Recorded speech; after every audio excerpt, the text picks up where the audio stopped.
So now that we have created our cardboard loom, I'm going to show you how to begin your weaving project. And for this project, we're going to be using our yarns made from reclaimed materials that we made earlier. I have my yellow plastic bag yarn, I have some white plastic bag yarn, I have this scrap of fabric that I had left over from a previous project, I have my t-shirt yarn, I have some scrap leftover yarn from making my warp thread. These are the warp threads. And I have some paper, which I'm going to experiment with. This is tissue wrapping paper. The threads that are on your loom now, these are called your warp threads. The threads that you'll be weaving into your loom are going to be called the weft. So just remember that. These are the warp, these are the weft. The first thing to do that I find useful is to take something like a ruler, or I'm going to use a paint stick, and put it under all the threads. Once that's done, we're just going to turn the paint stick on its side like this, and as you can see, it elevates the threads, which will make them easier to work with as we go along. So because we have all this extra thread on the back, we can weave right down to the bottom of the cardboard loom. We don't have to worry about extra threads to tie off because we have all this thread on the back to tie off, which you'll see at the end. So I'm going to start with my plastic bag yarn. You can start with whichever yarn you want to. And I'm going to start by using a large tapestry needle. I'm going to thread my plastic bag yarn through the tapestry needle, like so. Unlike when we wrapped our warp threads, when you weave, you do want to cut the yarn first. If you want to, you can measure approximately how much you need to make a few rows. But since this is more of an improvisational weaving for me at the moment, I'm not too worried about exactly how much yarn I have. So I'm just going to start weaving. So I start going under the first thread, over the second thread, under the third, over, under, over. As you can see, sometimes you want to pull it through, but obviously leave some there at the end.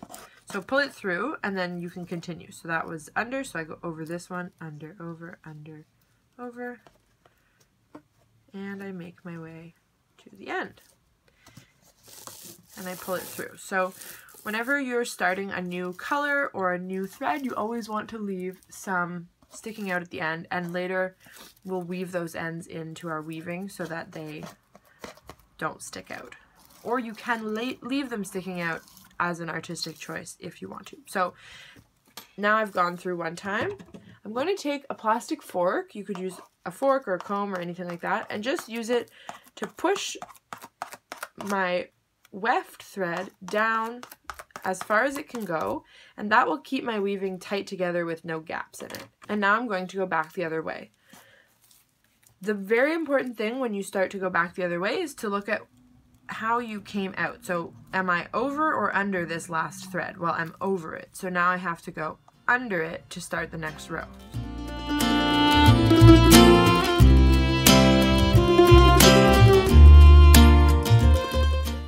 Now, what you want to be very careful about is that you're not pulling too tightly on each row so that your warp threads become pulled together towards the middle like this. Ideally, you want it to be slightly loose at the end of each row. That way, at the end, your weaving will be a rectangle with straight sides rather than being pulled in and out and in and out and all wonky. So I'm going to continue the other direction. So again, I look, was I under or over at the end of the last row? I was over. So I have to go under and back across. And again, I'm not pulling it too tight. See, this is what I mean. If I pull it really tight, you can see that my warp threads are becoming distorted, and it's going to change the shape of my final weaving. So I want to pull it back out. I don't want it tight, and I'm going to press it down with the fork.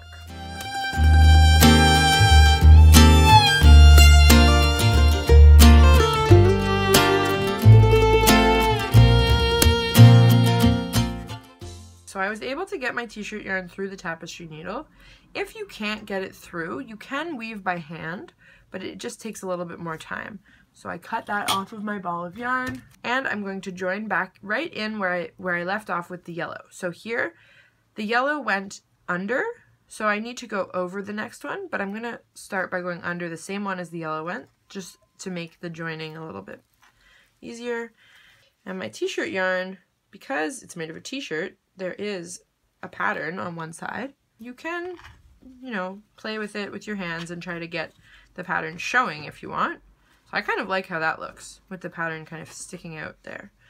So I'm gonna go back the other way. So again, I have to look. Was I over or under my last thread? I was over, so that means I go under when I go on my way back. So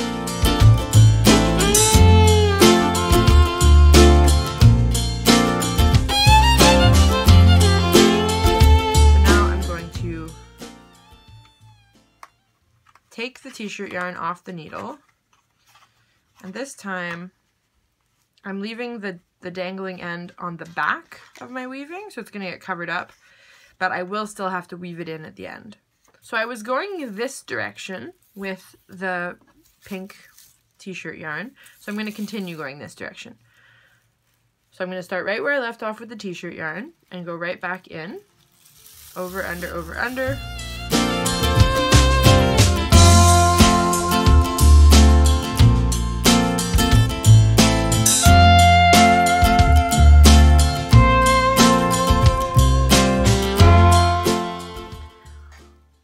So the next thing I want to show you is how we can make some different shapes with our yarn. So we already kind of did this by switching back and forth between the pink and the white halfway through a row. So I'm going to now show you another way that you can build up different patterns and textures on your weaving. So to start out with, I'm going to start a row like I would normally, but I'm going to stop here and I'm going to use my fork like I did before, as if I'm done the row, but then I'm going to go back the other way. So I went under this thread here, I went under this warp thread, so I'm going to go over it, and I'm going to go back the other way, as if my loom was only this wide for now. Use my fork, and I'm going to go back the other way again, and I'm going to stop at the same place.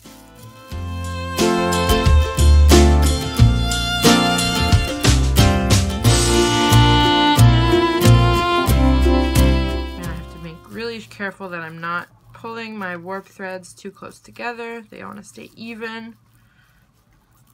And I'm going to go one last time back the other way. Press everything down nicely. And I'm going to take my needle off of that thread and I'm going to join my next color.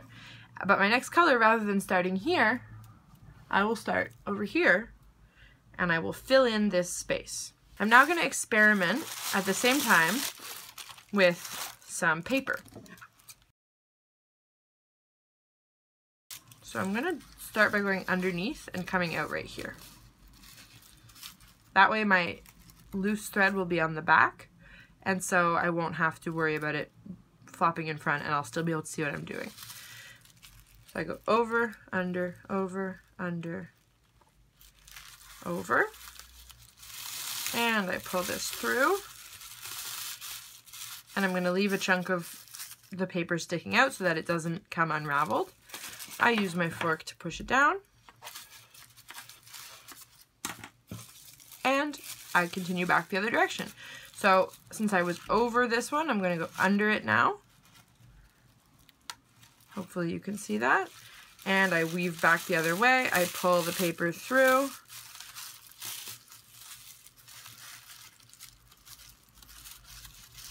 And I use my fork to push it down.